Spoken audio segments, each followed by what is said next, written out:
commonly debated and it's commonly talked about, that does God exist, or is there a God that exists? Reasons for and reasons against. Okay, so it's very important to learn this properly and to understand it and comprehend it properly. So let me try to make it as easy as possible. Before I go into them arguments, there's a point here which mentions, if we prove that Allah subhanahu wa ta'ala is existing, meaning we prove wujud for Allah subhanahu wa ta'ala, we also prove wujud for ourselves. So Allah exists, so do we. So what is the difference between our existence and the existence of Allah subhanahu wa ta'ala? That's an objection. Why? Because further on you will study that one of the attributes of Allah subhanahu wa ta'ala is that He is dissimilar to created beings.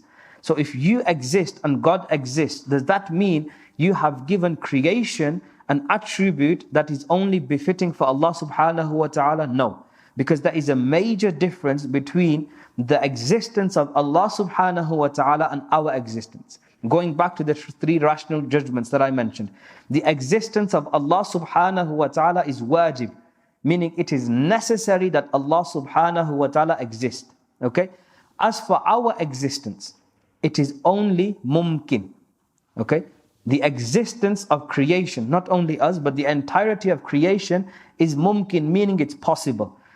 The only reason why it is in existence, or the only reason you are existing right now is because God chose it to be that way. However, your existence is not impossible. Your existence is not necessary.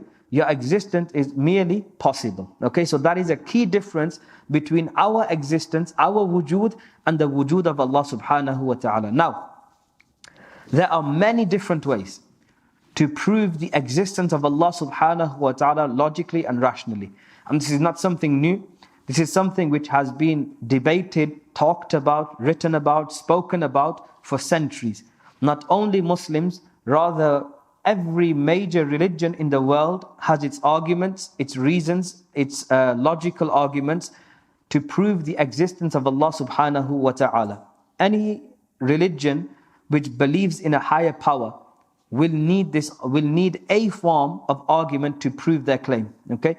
So sometimes you may hear claims which do not necessarily come from the Islamic tradition. They are rooted in Christianity, for example, or they may be rooted in Judaism, they may be rooted in different ideologies, or maybe even somebody that doesn't necessarily believe in any of these faith traditions, but does believe in a higher power or a higher being. They will argue using one of these logical arguments. Okay, so these logical arguments which prove the existence of Allah subhanahu wa ta'ala for us, or which prove the existence of God for any other religion, they are universally agreed upon. Okay, in the sense that it's not limited to a particular faith tradition. For example, if I was to use an argument, a logical argument, which was originated by a Christian philosopher, for example, that would not be incorrect of me. Why? Because what he is trying to prove is the same as what I'm trying to prove. We are both trying to prove the existence of Allah subhanahu wa ta'ala. Where does a difference occur between what I am trying to prove and what the Christian will try to prove? The difference will occur in the attributes that you associate with that God. Okay? Not the mere existence of that God. Okay, so both of us are trying to prove the existence of a God. Okay, so it's okay for me to use that argument from their tradition, for example. However, like I mentioned, every tradition has its argument. The one that the author goes with is, he says, the proof for that is the existence of creation. So the existence of creation leads us to believe that there is a creator. That's the very simple form of the logical argument. That the existence of creation leads us to believe that there must be a creator. Now is where it gets logical. How is that logically acceptable? That because creation is here, therefore it will have a creator. What's the logical argument for that? Now, there are multiple arguments. Okay. For example, there is the argument known as the cosmological argument, or in other words, known as the argument from first cause. There is an argument known as the teleological argument, or otherwise known as the design argument. There's an argument which is known as argument from motion. There's an argument which is known as the argument from causation. There's an argument which is known as the argument from contingency. There's an argument known as the argument from degrees. There's an argument known as the ontological argument. And there's the most famous one, which is the Kalaam Cosmological Argument. So there are many arguments or many logical ways where people tried to prove or did prove the existence of Allah subhanahu wa ta'ala. Which one is the most important to us? The most important to us is the Kalaam Cosmological Argument. Why? Because this argument refers to what Muslims proved through cosmology to prove the existence of Allah subhanahu wa ta'ala.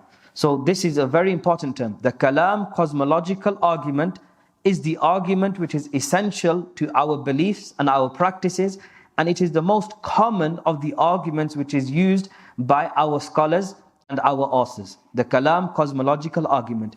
What does the Kalaam Cosmological Argument do, and what does it try to prove? Again, the argument will prove the existence of Allah subhanahu wa ta'ala.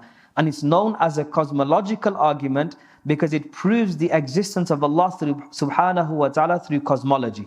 That's why it's known as the Kalaam Cosmological Argument. There is a very good book written by William Lane Craig titled The Kalaam Cosmological Argument. And he discusses the argument in detail from various different centuries, how Muslim writers, Muslim philosophers and Muslim thinkers redefined or fine-tuned the Kalaam Cosmological Argument. He also goes into detail with regards to refuting some objections to the argument. So that's a very good book. But overall, an overview of the Kalaam Cosmological Argument. The very first premise that the Kalaam Cosmological Argument establishes is that everything that exists in the world has a beginning. Okay? That's the very first premise. That every single thing in the world that exists has a beginning. And how do we know this? We know this through our senses, okay? Because we see every day people being born. We see new leaves being grown on trees. We always see beginning for particular things, okay? That is our first premise. That everything in the world that exists has a beginning. And everything that has a beginning has a cause. Everything in the world has a beginning. Everything that has a beginning has a cause. How do we prove that? We prove that because we know from our experience in the world that nothing can be something cannot be created from nothing, and something cannot come out of nothing. There has to be a cause. For example, this piece of paper. This piece of paper did not fall from the sky. This piece of paper came from a tree. How did a tree become a piece of paper? It required somebody to cut down the tree, cut the tree down, take it through its process to create this paper. And that person who did that was the cause for the existence of this paper. Okay, that person was the cause. So now that we've established that everything that we know in the world has a beginning, everything that has a beginning has a cause. Therefore, the world itself has a beginning, and the world itself has a cause. And what does this lead to? Who is that cause? That cause can only be, rationally when you think about it, can only be Allah subhanahu wa ta'ala. So everything has a beginning. This is the simple premise and the simple summary of the Kalaam Cosmological Argument. That everything has a beginning. Every beginning requires a cause. And the cause of this world is Allah subhanahu wa ta'ala. Okay? The question arises, why can the cause of this world not be anyone other than Allah subhanahu wa ta'ala?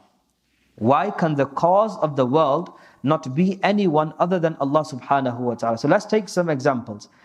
If I was to say that the cause of the world is, for example, the ex-Prime Minister Boris Johnson. I don't know why I'm using him, but he's an example today. The cause of the world is Boris Johnson. That is a stupid claim. Why? Because Boris Johnson was born 50 years ago. And the earth has been existing since before then. So of course, Boris Johnson cannot be the cause of the universe or the cause of the world. Okay, let's go further back then. Somebody that lives 300 years ago, it can't be them as well. Why? Because the world has been existing for longer than them. The world has been existing since before the first creation, which was Sayyidina Adam alayhi salatu wasalam. or Adam and Eve. So they cannot be the cause of the universe. So the cause of the world has to be something which is not in the world itself. It has to be something which is outside of the world. And the only thing that rationally makes sense is a higher power, which we call Allah subhanahu wa ta'ala. The one who would cause the world to come into existence. That is the Kalaam Cosmological Argument summed up. There are a lot of details, as I mentioned in the introduction, there are a lot of details to this argument. But my job is not to teach you the details, my job is to give you a dalil ijmali or tafsili. A dalil ijmali, a comprehensive one, not an extensive one. Because the extensive one, if I begin to go in that, then we'll just be on the Kalaam Cosmological Argument for maybe a couple of years, which we do not, of course, have the time to do that. So that's the Kalaam Cosmological. That's one argument. The next argument I will discuss is known as the design argument or the teleological argument. Okay? The first thing to look at is, what does teleology mean? Teleology means purposeful or goal-orientated. So a teleological argument is an argument from purpose and an argument from goals and purposes. Okay? Why is this argument known in this way? This argument is known as the teleological argument because it argues from the design of the creation itself, which is that every single thing in the world has been designed particularly, which shows us that it has a purpose. And nothing can be designed purposefully without somebody who designed it, without an intelligent designer. That's a summary of the design argument. Now let's look at this argument in detail. The design argument is often attributed to, or it's been popularized by William Paley. William Paley is a philosopher from the Christian tradition, and he popularized this argument. So it's not his argument in its original form. He popularized the argument. The argument itself has existed in various different forms throughout history. So the Christians have used it in their manner. The Muslims have used it. For example, Imam al-Ghazali and Imam Fakhruddin al-Razi and other philosophers such as al-Kindi, they have all used this design argument or the argument from design in different manners. Okay? Maybe the difference is in their wording. But the conclusion and the bare bones of the argument is still the same, meaning it's an argument from design.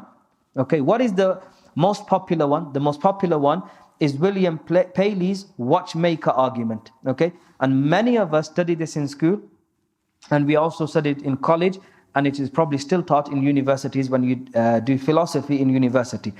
What is William Paley's argument? And I'm sticking to William Paley's argument because it's very easy to understand, and it's the one that you will come across more often. Rather than me going into detail regarding Ghazali's design argument, it's easier to understand William Paley's design argument. What is his argument, or what's the story behind this? So, as it's been narrated, I don't know whether the story itself is true, but the argument is definitely there, that Paley was once walking. He was walking out in his garden and he suddenly saw a rock. He saw a rock, he picked up the rock and he said, "Where does this rock come from?" Then he thought, it was created, or it came here through nature. He put the rock down. He moved forward and then he sees a watch. He picks up the watch and he says, "This has been designed. It's got multiple different mechanisms working at the same time, and its purpose is that it's telling me the time." It would be rationally illogical for him to conclude that this watch just happened to be here randomly. It fell from the sky.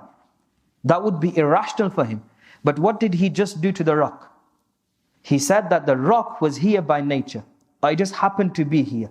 But when it came to the watch, he thought, how is it rationally possible for me to conclude that this watch just dropped out of nowhere, with nobody being a cause for it, or nobody thinking about, why am I going to make this particular piece? What's the purpose of this piece? How will all these pieces come together to tell a particular time? That was his story. But what was his argument? The story is irrelevant, but the argument is more important. The argument that he possesses is, if a watch was seen, nobody would conclude that it got here by itself. So if you see a watch, for example, this watch on my wrist now, if you were to see this watch, nobody would conclude that this watch came here into existence itself. Rather, what would you do? You'd probably ask me, "Shah Sahab, can I see the watch?" You'd look at the logo, Apple. So straight away you looked at the watch, you looked at the manufacturer, and you concluded that there must have been an Apple employee sitting somewhere in a factory who intelligently crafted and designed this watch, and now that watch is on my hand. Okay? That's more rational to think about than to think that the watch just randomly appeared and it ended up on my wrist. Okay? So that's his argument. Then he says that it would be illogical to conclude that the watch got here by itself. What would be logical? That a person designed the watch. It didn't get here by itself, rather a person designed a watch. So if a person designed a watch, which is very complex, a watch itself is very complex. Obviously in his time it was complex, but now we have more complex things. For example, a TV, a mobile phone, it's a lot more complex than a watch. Again, nobody would conclude that a phone appeared by itself. We would conclude people sat for hours and hours and hours. For example, Steve Jobs spent his entire life trying to make one phone. Okay? Nobody would conclude that the phone came by itself. So his argument is that if we cannot conclude that a watch, or in our example, a phone, can come here into the world, into existence by itself. Why? Because it's so complex. Then how can we then conclude that the entire universe, which is much more complex than a mobile phone or a watch, got here by itself? Therefore, he concludes, the watch is complex, which means it has a designer. The world is more complex than a watch, therefore it must have a designer. That designer is Allah subhanahu wa ta'ala. That is a summary of William Paley's argument. And when he goes into detail regarding his argument, he makes some very interesting points. He says, you look at the watch and you are mesmerized by the dials. You are mesmerized by its craftsmanship. For example, why are Rolex watches such a hype? Because of the beauty of its craftsmanship, the way it's been designed, the way it's been put together. That itself makes that watch a remarkable piece because of the complexity, the thought process that has gone into that particular product. Then he says, now take a look at the universe and the world. Forget the universe, just take a look at one small thing, which is the human eye. He says the human eye. And he says, look at the complexity of the human eye. How many different things inside the eye have to be correct in a particular order for the eye to be able to see. For example, when you see people become colorblind, they don't lose their entire eyesight. They lose just one little portion of that, which if it wasn't working properly, you would not be able to see color. But it works perfectly for majority of the people, so they are able to see color. So everything in the human eye is so complex, how can that not have a creator? And then he goes on and he gives further examples. He says, for example, if the earth had slightly less of a gravitational pull, everything would cease to exist. If the sun was a little bit closer to the earth, every creation would burn to death. If the sun was a little bit further away from the earth, every creation would freeze to death. Okay, these are his arguments. So when you look at the universe and the solar system and everything in existence, it shows you that it has been meticulously crafted.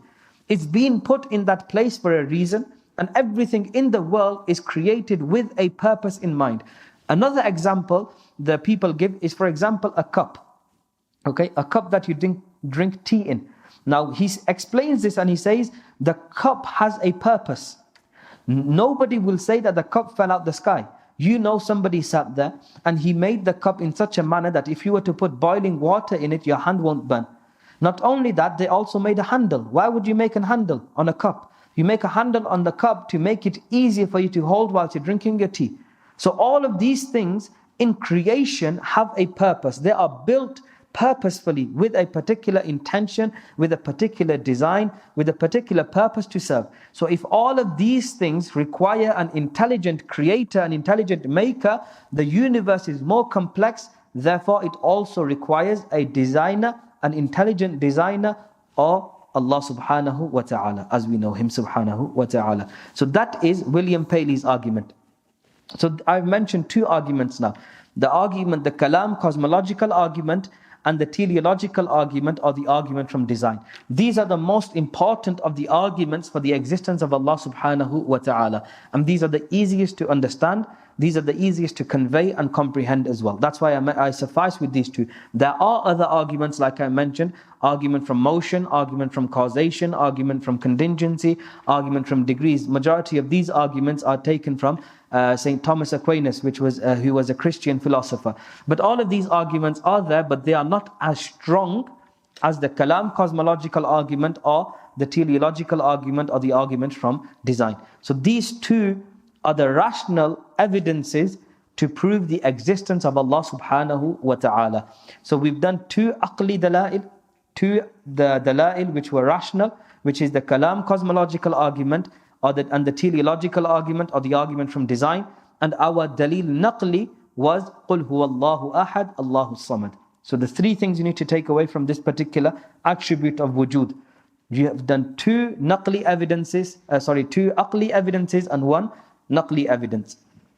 Moving on. Now, what you can do from this is you can go out and further research these arguments, and you can look into other arguments. Do not ever be limited by what I tell you. You all have, alhamdulillah, Allah has granted you a faculty of intellect. You can all do your own research, go further. If you do have any questions, you can come back to me. But I will try to mention everything in a brief manner. The details you can study, inshallah, yourself. Then he goes on and he says, its opposite is non-existence, which is Adam, which is impossible for Allah subhanahu wa ta'ala.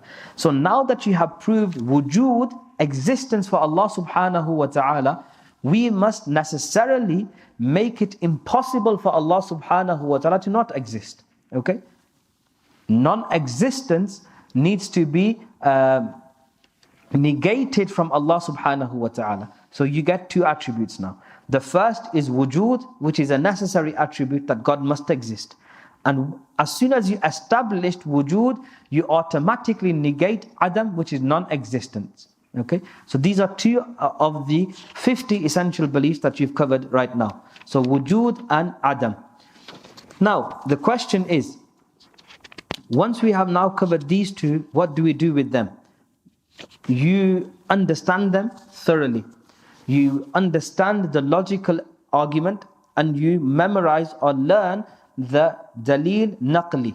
Okay, the textual proof. That's what you're going to do with every single belief. You're going to learn the dalil naqli, the textual proof, and you're going to understand and also try to vocalize and explain the logical evidence. Because as I mentioned in the introduction, one of the key reasons we study it in this manner is so you are able to explain to somebody else. Okay, so try your best to do that with every single attribute that we cover. Moving on, the next two attributes. The author says,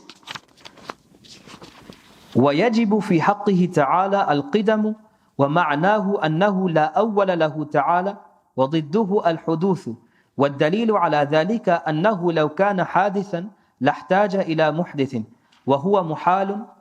That is the next two attributes, which are of qidam and huduth. Let me explain these two terms before we move on. What is qidam and what is huduth? So every mawjud is of two types. Mawjud means that which is existent. Okay? So everything that exists is of two types. Either it will be qadim or it will be hadith. Okay? Qadim means something which is beginningless. So something that did not have a beginning. That's qadim. And we use the word qadim in our Urdu and Punjabi language as well. But when we use it in that meaning, it means something else. What does it mean? For example, if someone was to say, this mosque, ye masjid bahut qadim hai, or this mosque is very old. So when you use the word qadim in that context, it means old. When we use it in this context, in Aqidah, the word qadim does not mean old. The word qadim means that which does not have a beginning. Or in simpler words, something which is beginningless. That's qadim. And hadith is the opposite of qadim. Therefore, hadith means that which has a beginning. Okay? So qadim is that which does not have a beginning, and hadith is, in English, originated, meaning it had a beginning. So that's qadim and hadith. So what are we doing here? We are proving qidam for Allah subhanahu wa ta'ala, meaning we are proving that Allah subhanahu wa ta'ala is beginningless. He has not had a beginning. He does not have a beginning. The author says, beginninglessness, qidam, is necessary for him subhanahu wa ta'ala. It means that he subhanahu wa ta'ala has no beginning. The proof for that is, were he to be originated, he would have needed an originator, which is impossible. Its opposite is origination or contingency, which is the characteristic of every contingent thing or quality which comes into existence after having not existed. Okay? So once you prove wujud for Allah subhanahu wa ta'ala, you prove existence for Allah subhanahu wa ta'ala, the next thing you must do is you prove Qidam for Allah subhanahu wa ta'ala, meaning that Allah subhanahu wa ta'ala does not have a beginning. And what's the dalil naqli for this? What is the textual proof for this? The verse of the Quran where Allah subhanahu wa ta'ala says in Surah Al-Hadith, verse number 3, هُوَ الْأَوَّلُ وَالْآخِرُ وَالظَّاهِرُ وَالْبَاطِنُ وَهُوَ بِكُلِّ شَيْءٍ قَدِيرٌ. Okay? Here Allah subhanahu wa ta'ala says, هُوَ الْأَوَّلُ وَالْآخِرُ. He is the first and the last. So what are we concentrating on? هُوَ الْأَوَّلُ. He is the first. What does this first mean here? When the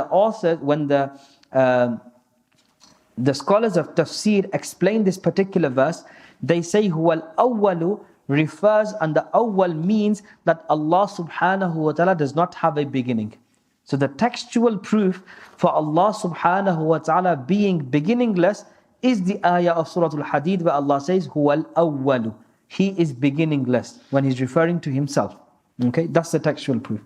What is the dalil aqli? What is the logical or rational proof for Allah subhanahu wa ta'ala being beginningless? That's what he explains. He says, were he to be originated. Okay, so you look at this in a different manner. So if God, there's only two possibilities, aren't there?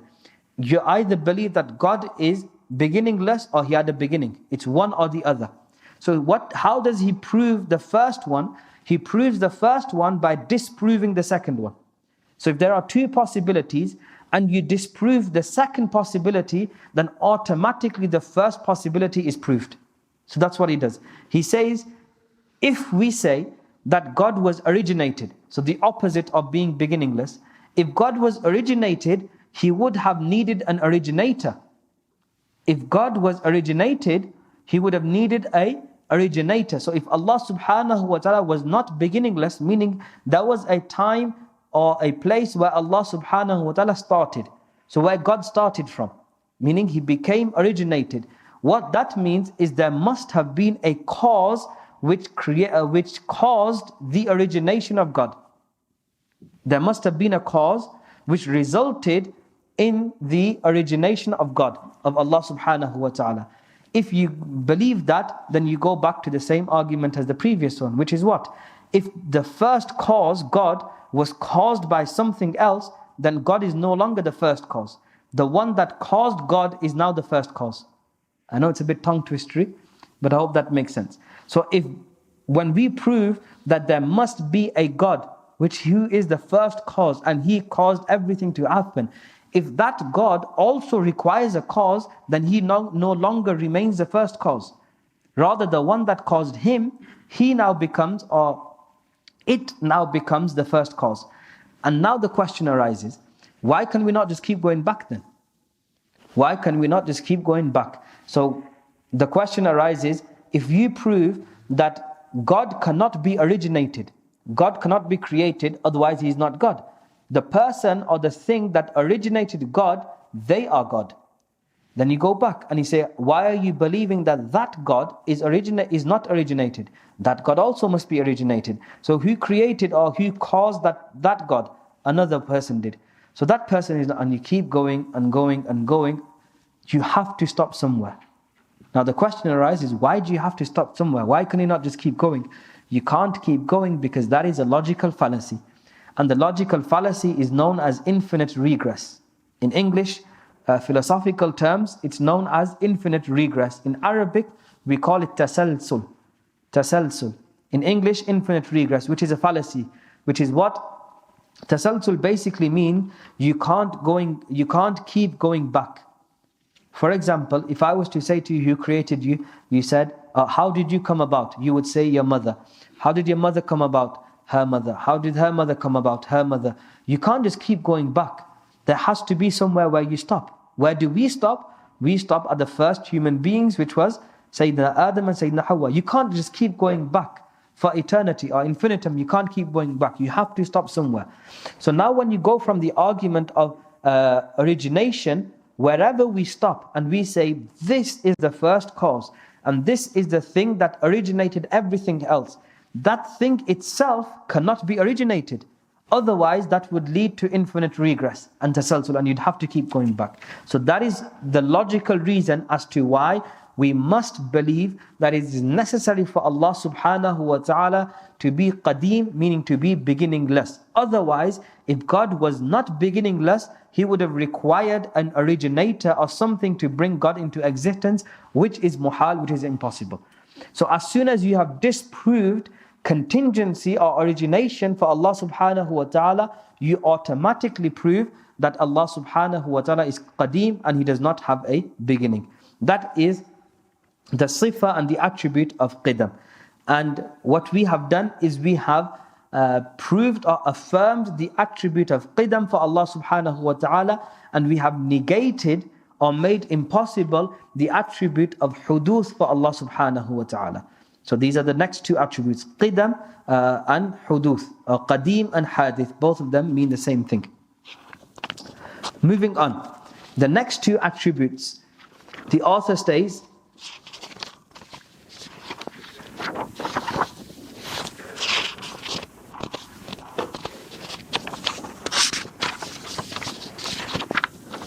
البقاء ومعناه أنه تعالى لا آخر له وضده الفناء والدليل على ذلك أنه لو كان فانيا لكان حادثا وهو محال. So the next two attributes we're looking at is Baqa and Fana, which are both opposites. The author states, endlessness, al-Baqa, is indeed necessary for Him subhanahu wa ta'ala, which means that there is no end for Him. The proof for endlessness is were He to be annihilated or were He to annihilate and perish, He would have been contingent, which is impossible. Its opposite is annihilation. What this means is if we must also affirm the attribute of Baqa for Allah subhanahu wa ta'ala. So Qidam was that Allah does not have a beginning. And Baqa is that Allah subhanahu wa ta'ala does not have an end. Okay?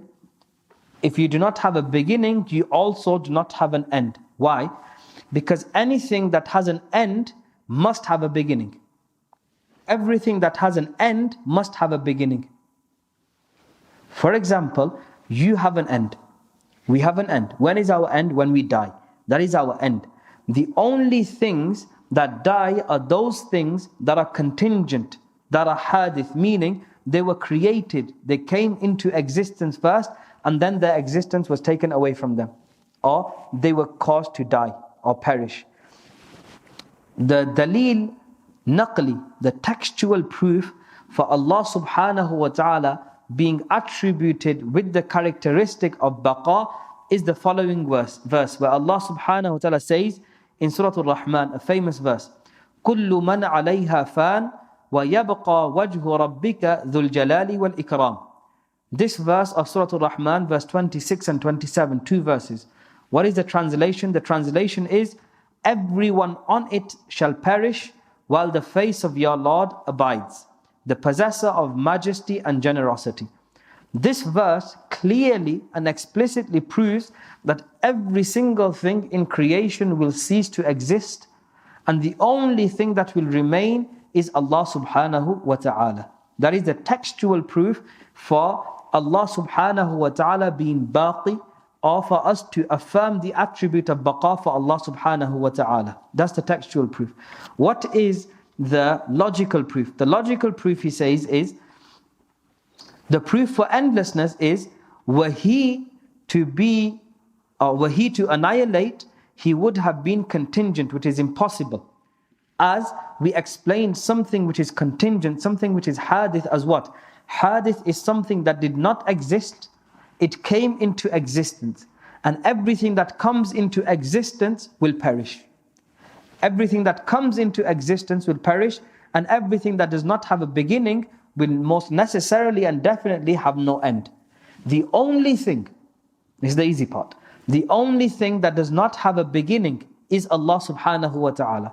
And the only thing that does not have an end is Allah subhanahu wa ta'ala. Because the only thing which is qadim is Allah subhanahu wa ta'ala. Everything other than Allah and everything besides Allah subhanahu wa ta'ala is hadith. Okay? Why is everything other than Allah subhanahu wa ta'ala hadith? Because Allah is the first cause. Through our argument from Wujud, Allah is the first cause. And if Allah caused everything else, that means that everything else is contingent. Meaning there was a time and place where it did not exist and then it came into existence. Okay? So that is the rational and the logical argument to prove beginninglessness and endlessness for Allah subhanahu wa ta'ala. So the Arabic term for endlessness or for Allah to not have a end is al-Baqa'a, and the opposite of al-Baqa'a is al-Fana. Baqa'a and Fana. Baqa'a means to be endless and Fana means to annihilate and perish. So everything other than Allah subhanahu wa ta'ala will become Fana, meaning it will perish, it will annihilate, it will cease to exist. But the only thing that will remain is Allah subhanahu wa ta'ala. So that is the next two attributes that we just covered now, Baqa and Fana. Going back, let's do a summary of all six. I try to keep it to 6 attributes every week, inshallah. They get easier. So the first one that we did, as you can probably tell as well, the first attribute of wujud was quite lengthy, it was detailed. The others are not necessarily lengthy and detailed because they all go back to the same logical argument. So once you've understood the one for wujud, the other ones are easier to understand. For example, once you believe that Allah, or once you prove that Allah is wajibul wujud, His existence is necessary and everything else is contingent upon Allah subhanahu wa ta'ala, then everything else makes sense even clearer. Okay? A summary of section 2. We covered the attribute of wujud. The very first and foundational attribute of Allah subhanahu wa ta'ala is wujud, that He subhanahu wa ta'ala exists. Once we proved that, we made impossible al-adam, which is non-existence. So we did one necessary attribute and one impossible. Wujud is necessary and adam is impossible. Then we moved on and we did 2 more attributes, which was Qidam and huduth. Qidam is that Allah subhanahu wa ta'ala does not have a beginning. Once we proved that, we negated huduth from Allah subhanahu wa ta'ala. Huduth is what? Huduth is the attribute of something coming into existence or being originated. Okay, that is huduth. We negated that from Allah subhanahu wa ta'ala. So 4 attributes. The last 2 we just covered is Baqa and Fana.